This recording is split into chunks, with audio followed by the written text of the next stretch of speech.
بسم اللہ الرحمن الرحیم.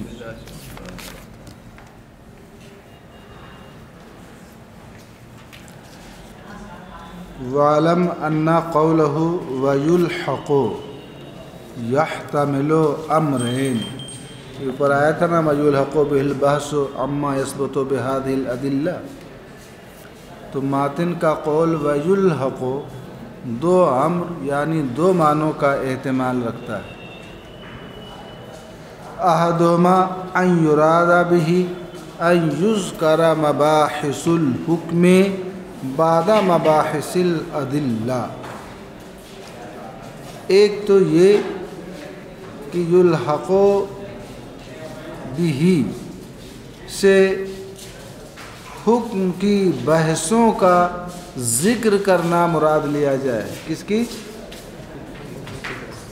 ایک حکم ہے، ایک ہے دلیلیں ہیں، تو اس سے حکم کی بحثوں کا ذکر کرنا مراد لیا جائے کہ اسی سے ملحق ہیں.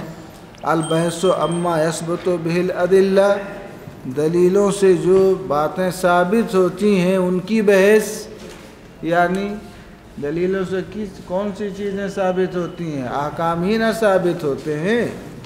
تو فرماتے ہیں کہ اس سے حکم کی بحثوں کا ذکر کرنا مراد لیا جائے بعد مباحث الادلہ، دلیلوں کی بحثوں کے بعد. کس کے بعد؟ ایسی بات ہے کہ دلیل، پھر دلیل کے بعد وہ حکم کی بحثیں.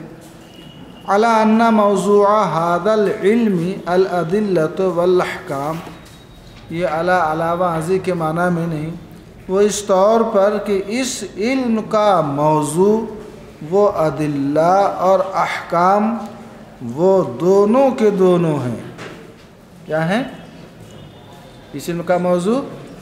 میں نے بتایا تھا بعض لوگوں نے اس علم کا موضوع ادلہ کو کہا، بعض نے احکام کو کہا، مگر حقیقت یہ ہے کہ موضوع بحث دلیلیں بھی ہیں اور احکام بھی ہیں. دلیلیں اس اعتبار سے کہ وہ حکم کا اس بات کرتی ہیں، اور حکم اس طور پر موضوع بحث ہیں کہ دلیلوں سے ان کا ثبوت ہوتا ہے. تو یہ بحیثیت اس بات اور وہ بحیثیت ثبوت.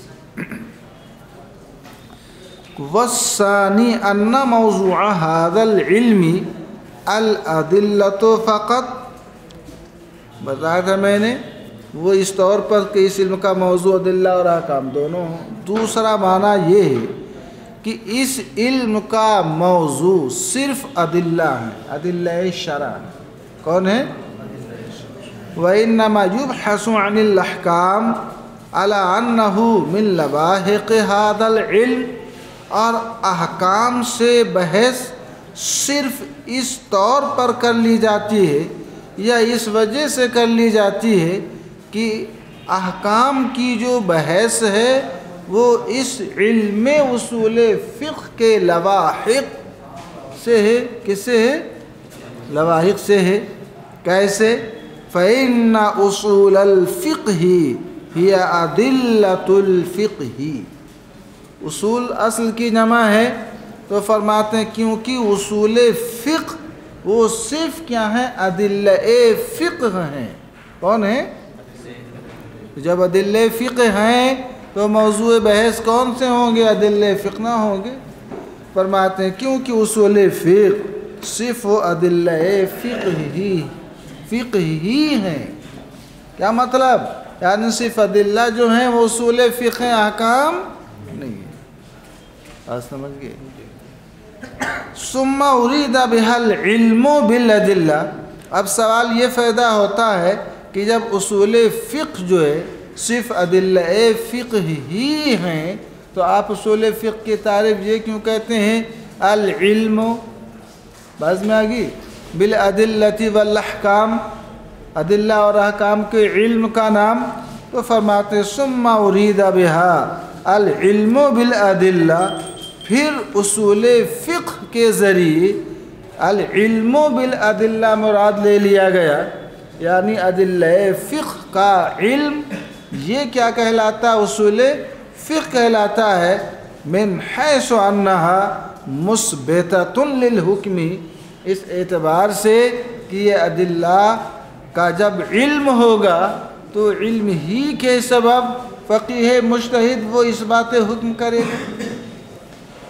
فالمباحث الناشئۃ عن الحکم وما يتعلق به خارجۃ عن هذا العلم، تو حکم سے ناشی بحثیں، ناشی کا مطلب یعنی حکم سے جو بحثیں پیدا ہوتی ہیں، حکم سے جو بحثیں حاصل ہوتی ہیں، تو حکم سے حاصل شدہ بحثیں وما يتعلق به، اور حکم سے متعلق یعنی حکم اور حکم سے متعلق جو بحثیں ہیں، خارجۃ عن هذا العلم، اس دوسری توجیہ پر، اس دوسرے معنی کے تقدیر پر وہ اس علم سے کیا ہوں گے؟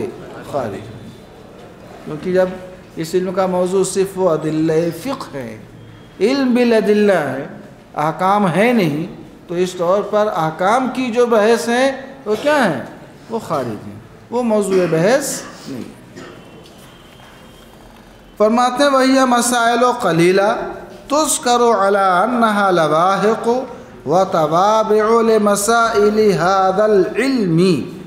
اب سوال یہ پیدا ہوتا ہے کہ حکم اور حکم سے متعلق بحثیں جب اس علم سے خارج ہیں تو کیوں اس کے اندر ان کو ذکر کر دیا جاتا ہے؟ فرماتے ہیں وہی مسائل قلیلہ، آپ ان کے اوپر اعتراض نہ کریں، وہ بہت مختصر سے تھوڑے سے مسائل ہیں جو اس طور پر ذکر کیے جاتے ہیں، اس طور پر نہیں ذکر کیے جاتے ہیں کہ وہ اصل ہیں اور وہ اساسی اور بنیادی بحثیں ہیں۔ فرماتے ہیں وہ تھوڑے سے مسائل ہیں جو اس طور پر ذکر کر دیے جاتے ہیں کہ وہ اس علم کے جو مسائل ہیں ان کے لواحق اور توابع ہیں، تو لاحق اور تابع ہونے کی حیثیت سے ان کو ذکر کر دیا جاتا ہے۔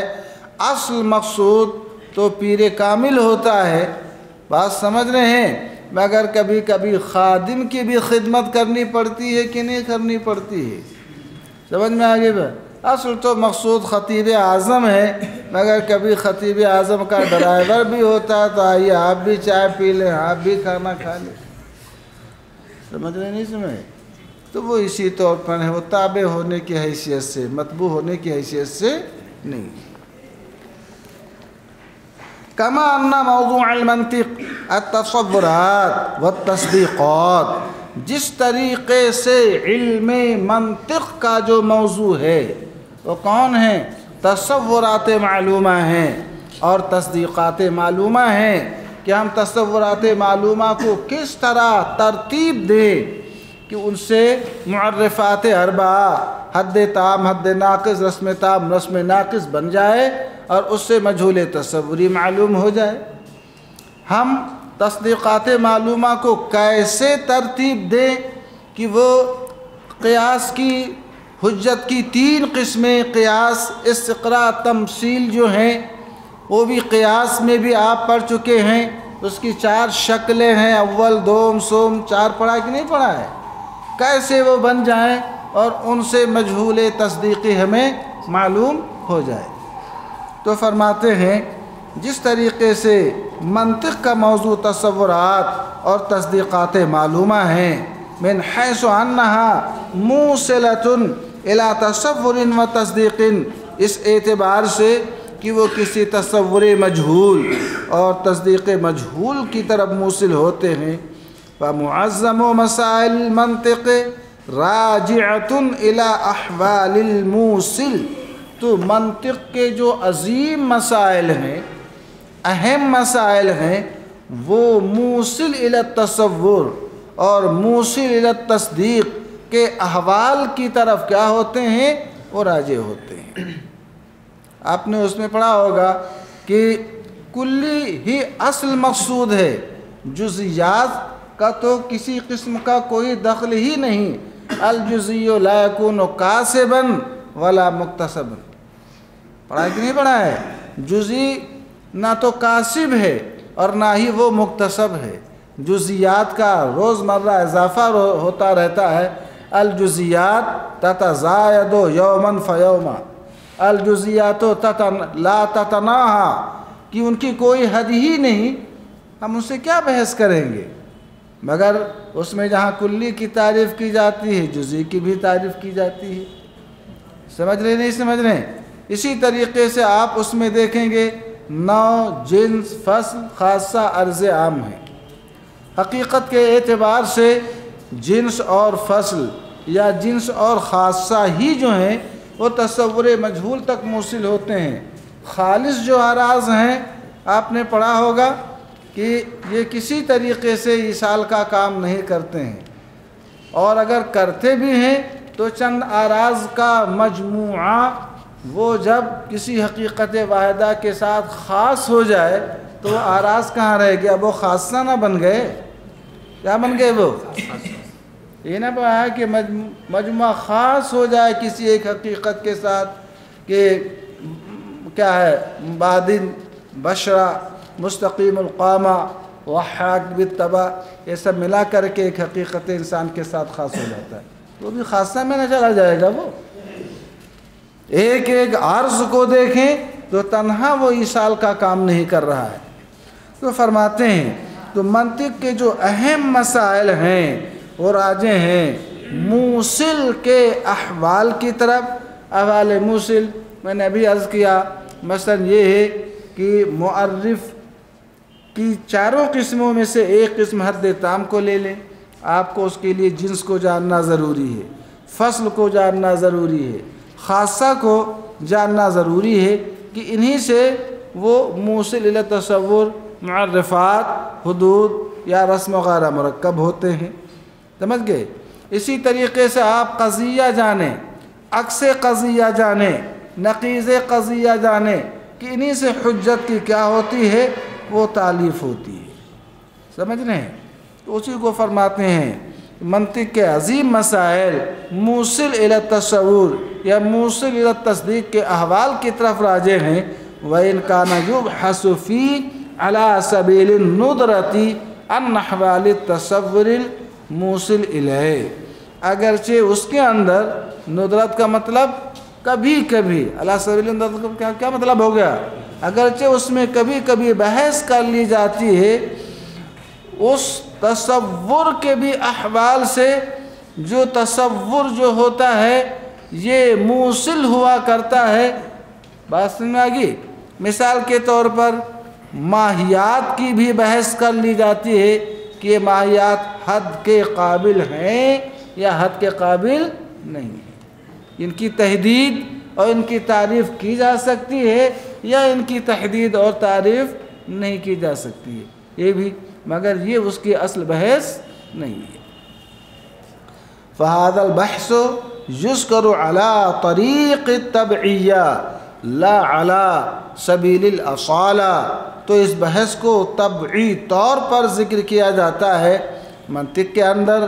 فَكَذَا هُنَا، تو ایسے ہی احکام کی بحثیں اصول فقہ کے اندر جو ذکر کی جاتی ہیں، جبکہ اصل موضوع بحث ادلہ ہیں، ادلہ ہی حقیقت کے اعتبار سے ہیں کہ ان ادلہ سے ہم کیسے احکام کی تخریج کریں گے، کیسے استنباط کریں گے، کیسے اثبات یا اظہار یا جو بھی ہو ہم کریں گے۔ اصل ہے اصول کی تاسیس وہ ادلہ کے اندر اس طریقے سے کر دینا کہ ان کے ذریعے ہم احکام کو کیسے جان سکتے ہیں، یہ اصل مقصود ہے۔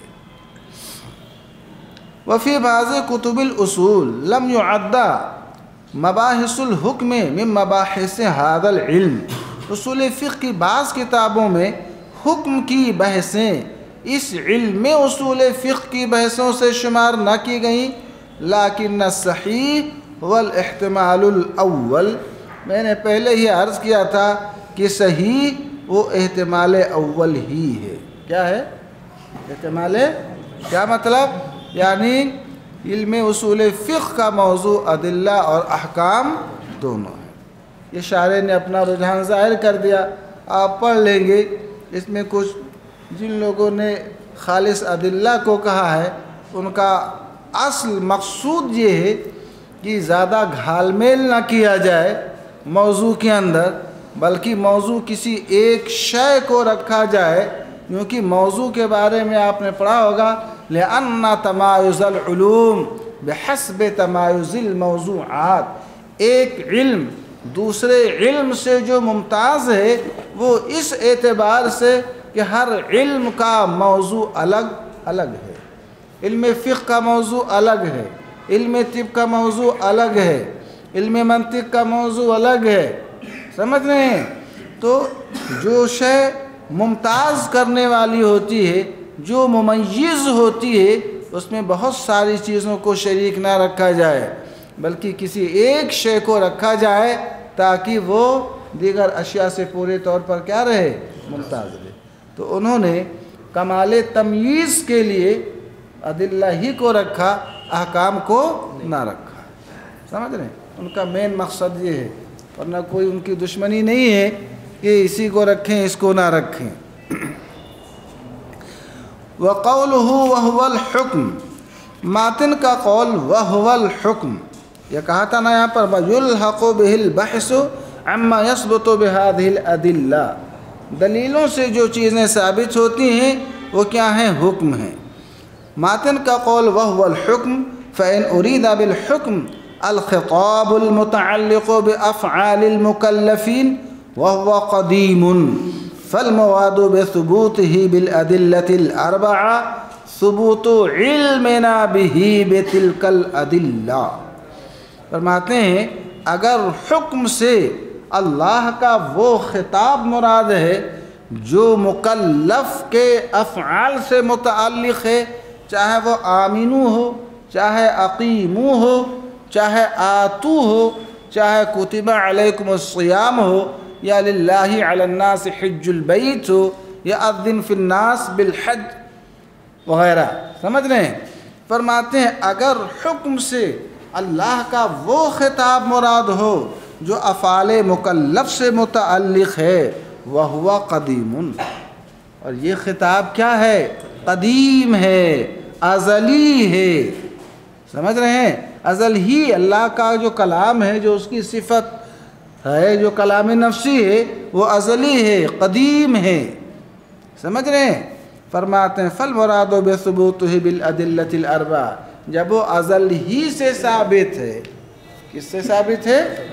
ازل ہی سے وہ ثابت ہے، حکم سے آپ نے خطاب مراد لیا، تو ہم دلیل ہو یا نہ ہو تو خود بخود نہ وہ ثابت ہے، بات سمجھ نہیں سمجھ رہے؟ تو پھر دلیلوں سے اس خطاب کے ثابت ہونے کا کیا مطلب؟ ہم جب دلیل دیں گے تبھی وہ ثابت ہوگی، دلیل نہیں دیں گے تو ثابت نہیں، وہ تو ازل سے خود بخود ثابت شدہ ہے، تو اس بات ثابت کا کیا مطلب؟ فرماتے ہیں تو اب ادلہ اربعہ کے ذریعے حکم بمعنی خطاب ازلی قدیم کے ثابت ہونے سے مراد ثبوت علمنا بہ بتلک الادلہ، کہ ازل کے اندر یا ازل ہی سے اللہ کا جو خطاب ثابت ہے، اس خطاب الہی کو ان دلیلوں کی روشنی میں ہم نے اس کو جانا، ہمارے علم کا ثبوت جو ہوا ہے، ہمارا علم جو ثابت ہوا ہے، ہمارا علم جو متحقق ہوا ہے، وہ کس سے ہوا ہے؟ دلیلوں سے ہوا۔ اگر یہ دلیلیں نہ ہوتی تو کیا ہم ازل میں جو اس نے خطاب فرمایا تھا ہم اس کو جان سکتے تھے؟ فرماتے ہیں فَالْمُرَادُ بِثُبُوتِهِ بِالْأَدِلَّةِ الْأَرْبَعَةِ، تو ادلہ اربعہ کے ذریعے اس کے ثابت ہونے سے مراد کیا ہے؟ سمجھ گئے؟ ثبوت علمنا بہ بتلک الادلہ، کہ ان دلیلوں سے اس خطاب کا علم ہمیں حاصل ہوا ہے۔ ثبوت کا مطلب کیا؟ دلیلوں سے خطاب الہی کا علم حاصل ہوا ہے۔ وَإِنْ أُرِيدَ بِالْحُكْمِ أَثَرُ الْخِطَابِ، اور اگر حکم سے خطاب اللہ تعالی المتعلق بافعال المکلفین نہ مراد ہو جو ازلی ہے، ازل سے ثابت ہے، بلکہ حکم سے اس خطاب کا اثر مراد ہو کہ اس خطاب الہی سے وہ خطاب الہی تاکیدن ہے، بات سمجھ رہے ہیں؟ یا جو ہے تاکیدن نہیں ہے، اسی اعتبار سے کوئی فرض ہوتا ہے، کوئی واجب ہوتا ہے، کوئی مستحب ہوتا ہے، کوئی ندب ہوتا ہے، کوئی مباح ہوتا ہے۔ خطاب کی الگ الگ نوعیں نہ ہوتی ہیں، بس للہ علی الناس فرمایا گیا، کوتبہ کا لفظ فرمایا گیا، یہ کوتبہ الزام کے لیے آتا ہے، اعلیٰ کا لفظ الزام کے لیے آتا ہے۔ امر جب مجرد عن القرینہ ہوتا ہے تو یہ فرضیت کے اوپر دلالت کرتا ہے۔ ایسے نہ کو آپ لے لیں کہ جب یہ مطلق عن القرائن ہو، مجرد عن القرائن ہو، تو اس کا اعلیٰ معنی کیا ہوتا ہے؟ اعلیٰ نہ کا اعلیٰ درجہ وہ تحریم مراد ہے۔ یہ سب جو باقی معانی جو ہوتے ہیں، سمجھ رہے ہیں، امر کے 16 معنی بتائے ہیں، وہ سب قرائن کے ذریعے۔ کس کے ذریعے؟ قرائن کے ذریعے۔ ہاں، ہم اپنے مابین بھی اس بات کو سمجھتے ہیں۔ ہم آپ سے کہتے ہیں پڑھو چاہے مت پڑھو، بات ذہن میں آ گئی تو اس کا کیا مطلب کہ کہہ دیا آپ نے پڑھو چاہے مت پڑھو، ہاں ہم نے کہا جاؤ آرام سے سو، بات سمجھ میں آ گئی۔ ہم نے کہا جاؤ کتاب کو الماری بند کر کے رکھ دینا، مضبوط تالا لگا دینا، تو کہیں گے یہ کہا تھا کہ الماری میں کتاب رکھ دینا، بات سمجھ گئے۔ کہا جاتا ہے کہ آؤ ابھی آپ کی کچھ خدمت کر دیں، تو کیا مطلب کہ آپ نے خدمت کرنے کے لیے کہا تھا وہ لیٹ جائے گا، لیجیے ہماری خدمت کیجیے، یہ کیا کر رہے ہیں؟ کچھ آدمی خود سمجھتا ہے کہ نہیں سمجھتا ہے؟ بات سمجھ ہے، کہتا ہے یہ دھول جھاڑ دیں، تو کیا مطلب؟ وہ کہتا ہے کہ آپ دھول جھاڑنے کے لیے کہہ رہے تھے، کیا کر رہے ہیں؟ یہ سب ہوتا ہے نا، کہتا ہے وہ ناشتہ کرا دیں، تھوڑا ناشتہ لے لو، تو یہ سب آدمی خود بھی ان چیزوں کو سمجھتا ہے۔ ایک دو مثالیں جیسے آپ خود غور کریں گے تو ایسے خطاب الہی میں فرمایا کونوا قردۃ خاسئین، تم بندر ہو جاؤ، تو کیا مطلب؟ ان کی عظمت شان کے اظہار کے لیے ہے۔ یہ کونوا قردۃ خاسئین یہ امر اہانت کے معنی میں، کس کے معنی میں؟ انبیونی فرمایا گیا، رب العالمین جانتا تھا کہ یہ ملائکہ ان چیزوں کو بتا نہیں پائیں گے، حضرت آدم کی فضیلت کو ظاہر کرنا مقصود تھا۔ علم آدم الاسماء، اللہ نے آدم کو تمام چیزوں کا علم دے دیا، ان کو دیا نہیں، فرمایا تم بتاؤ۔ کیا مطلب تھا یہاں پر؟ انبیاء انہی سے یہ امر برائے تعجیز، ان کا عاجز ظاہر کرنے کے لیے، باز میں آگی کیا مطلب؟ یعنی ان کا علم و ادراک وہاں پر پہنچتا ہے جن چیزوں کے ادراکات سے تم کیا ہو؟ عاجز۔ بات سمجھ گئے؟ تو اس طریقے سے فمن شاء فلیؤمن ومن شاء فلیکفر، اب وہ قیامت میں کہے گا رب العالمین تو ہی تو کہا چاہے مان لاؤ چاہے کفر کرو، جس کو جو اچھا لگا ہم نے کیا، پھر جہنم کہا کے لیے، دوزخ کہا کے لیے، یہ کوئی کہہ پائے گا؟ جب یہی ہے تو پھر انبیاء کیوں بھیجے گئے؟ رسول کیوں بھیجے گئے؟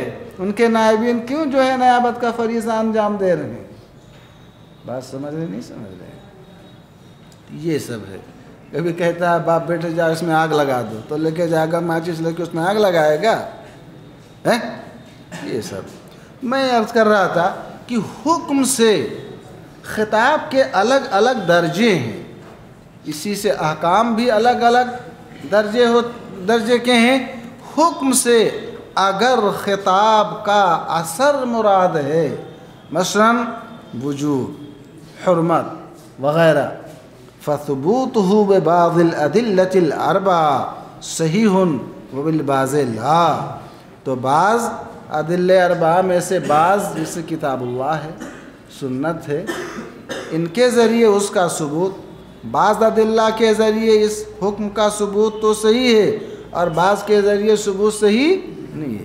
کل قیاس، جیسے قیاس مثال کے طور پر، لأن القیاس غیر مثبت للوجوب، اس لیے کہ قیاس یہ حکم وجوب کو ثابت کرنے والا نہیں ہوتا، بل ہوا مثبت لغلبۃ ظننا بالوجوب، بلکہ قیاس وجوب کا جو غلبہ ظن ہوتا ہے، قیاس وہ اکبر رائے، اکثر رائے، للاکثر حکم الکل جس کو بولتے ہیں، جس کو غالب ظن بولتے ہیں، یہ ظن غالب کا افادہ کرتا ہے۔ قیاس کس کا؟ غلب ظن کا۔ بلکہ یہ قیاس حکم وجوب کے غلبہ ظن کو ثابت کرتا ہے کما قیل، جیسا کہ بعض نے کہا کہ ان القیاس مظہر لا مثبت، سچائی مولانا صاحب یہی ہے، قیاس یہ مظہر حکم ہے، مثبت حکم نہیں۔ حکم تو رب العالمین فرماتا ہے کہ ما فرطنا فی الکتاب من شیء ولا رطب ولا یابس، یعنی کوئی خشک و تر ہم نے اس کے اندر چھوڑا نہیں ہے، جس کا جو حصہ علم ہے اس حصہ علم سے اس کا کیا کر لیتا ہے، ادراک کر لیتا ہے۔ بس میں کہ تو یہ ہمارا قیاس جو ہے اس ثابت شدہ حکم پر جو خفا ہوتا ہے، جو پوشیدگی ہوتی ہے، جو اغلاق ہوتا ہے، جو زولودگی ہوتی ہے، جو پردے پڑے ہوتے ہیں، انہی کو یہ واشگاف کر دیتا ہے۔ ایک پردہ ہوتا ہے، اس کو اٹھا دیا جاتا ہے، آنکھوں سے اس کا مشاہدہ کرنے لگتے ہیں۔ اس بات ہمارا کام نہیں ہے، اس بات کس کا کام ہے؟ رب العالمین کا کام ہے، حاکم الحاکمین کا کام ہے۔ ہم جو کچھ کہتے ہیں ہم نے کیا ہے، یہ سب فرمودہ اسی کا ہے۔ قیاس مظہر ہے، مثبت نہیں ہے، فیکون المراد بالنسبات۔ تو اب یہ جو کہا جاتا ہے کہ ادلہ اربعہ سے حکم کا ثبوت ہوتا ہے اور قیاس سے ثبوت نہیں ہوتا، تو پھر کیوں کہہ دیا؟ بات سمجھ رہے نہیں سمجھ رہے ہیں؟ آپ کہتے ہیں کہ ادلہ اربعہ سے اس بات حکم ہوتا ہے یا یہ احکام ادلہ اربعہ سے ثابت ہوتے ہیں، جب قیاس مثبت ہے ہی نہیں تو کیوں اس کو اس میں خانہ ثبوت میں رکھا؟ فرماتے ہیں تو اس بات سے، جب بعض ہی ادلہ سے اس بات ہوتا بعض سے نہیں ہے، تو اس بات سے مراد اس بات علم نہ ہے۔ کیا ہے؟ ہاں، اس بات علم مراد ہے۔ او غلبت الظن، غلب ظن بھی علم ہے۔ کیا ہے؟ یہ بھی ایک علم ہے۔ کیا ہے؟ یہ غلب ظن بھی تو علم کی ایک قسم ہے کہ نہیں قسم ہے؟ بھائی علم کی بہت سی قسمیں ہیں، کہیں علم یقینی ہوتا ہے، کہیں علم ظنی ہوتا ہے، کہیں ظن اعلیٰ درجے کا ہو جاتا ہے، اسی کو غلب ظن ملحق بالیقین فقہا فرماتے ہیں۔ یہ نہ ہوتا ہے یہی۔ تو علم ایسے مقام پر یقین کے معنی میں جب ظن وغیرہ کے مقابل میں بولا جاتا ہے۔ وَإِن نُوقِشَ فِي ذَلِكَ بِأَنَّ اللَّفْظَ الْوَاحِدَ لا يراد به المعنى الحقیقی والمجازی معنی، اگرچہ اس میں یہ بحث کی جا سکتی ہے کہ وہاں پر اس بات کے لفظ سے کیسے دو معنی آپ مراد لے لیں گے۔ ایک لفظ سے حقیقی معنی اس بات کا اس بات بھی لے لو، اور ایک اس کا مجازی معنی مراد لے لو۔ ایک ہی لفظ سے حقیقت اور مجاز پڑھ چکے ہیں اصول فقہ میں، ان اللفظ الواحد لا یراد لا اجتمعان، یعنی دو معنی جو ہے ایک ساتھ ایک لفظ سے مراد نہیں ہو سکتا۔ ابھی حسین میں پڑھا ہے کہ نہیں پڑھا ہے؟ تو وہ فرماتے ہیں اگرچہ اس میں ہماری ہی سکھائی ہوئی بات سے آپ یہ اعتراض کر سکتے ہیں کہ ایک لفظ سے حقیقی اور مجازی دونوں معنی ایک ساتھ مراد ہوں، ایسا نہیں ہو سکتا ہے۔ تو ہم کہیں گے نرید فی الجمیع اثبات العلم لنا اور غلبۃ الظن لنا، بس میں کہ ہم تمام کے اندر، چاہے کتاب اللہ ہو، چاہے سنت ہو، چاہے اجماع ہو، چاہے قیاس ہو، سچائی یہی ہے مولانا صاحب کہ سب کے اندر حکم کا ثبوت رب العالمین نے اپنے خطاب سے فرما دیا ہے۔ ہم اس بات وغیرہ کچھ نہیں کرتے ہیں، ہمیں علم ہوتا ہے ان کے ثبوت یا اس بات رب العالمین کا۔ سمجھ گئے؟ ہم تمام کے اندر یعنی نرید فی جمیع الادلہ، کتاب اللہ سنت اجماع قیاس، ہم ساری دلیلوں کے اندر یہی معنی مراد لیتے ہیں کہ اس بات العلم لنا اور غلبۃ الظن لنا، کہ ہم کو علم یا غلب ظن اس کے ذریعے کیا ہوتا ہے، حاصل ہوتا ہے۔